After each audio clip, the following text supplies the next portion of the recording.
আসসালামু আলাইকুম সবাইকে। আজকে আমি চিকেন তান্দুরি রেসিপি দেখাবো।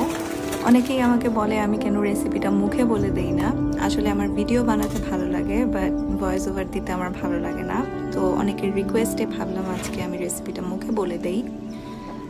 এখানে প্রথমে আমি চিকেন কোয়ার্টার নিয়েছি, লেগ এবং থাই পিস মিলিয়ে প্রায় 38 পিস, 8.5 পাউন্ডের থেকে একটু বেশি এবং 4 কেজির মতো।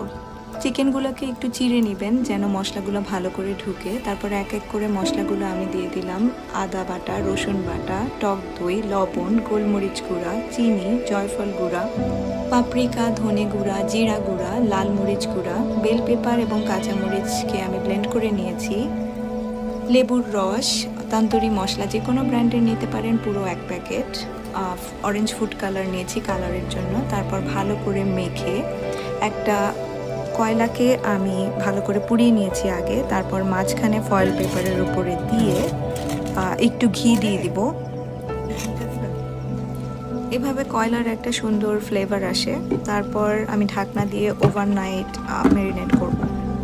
ইনগ্রেডিয়েন্টসগুলো সবগুলোর পরিমাণ কমেন্ট বক্সে দেওয়া আছে, আপনারা প্লিজ দেখে নেবেন।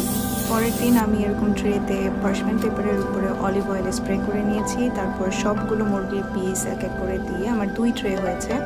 এরপর 1 ঘন্টার মতো আমি 375 ডিগ্রি ফারেনহাইট, যেটা কিনা 190 ডিগ্রি সেলসিয়াসে বেক করে নিয়েছি। আপনারা ট্রাই করে জানাবেন কেমন হয়েছে।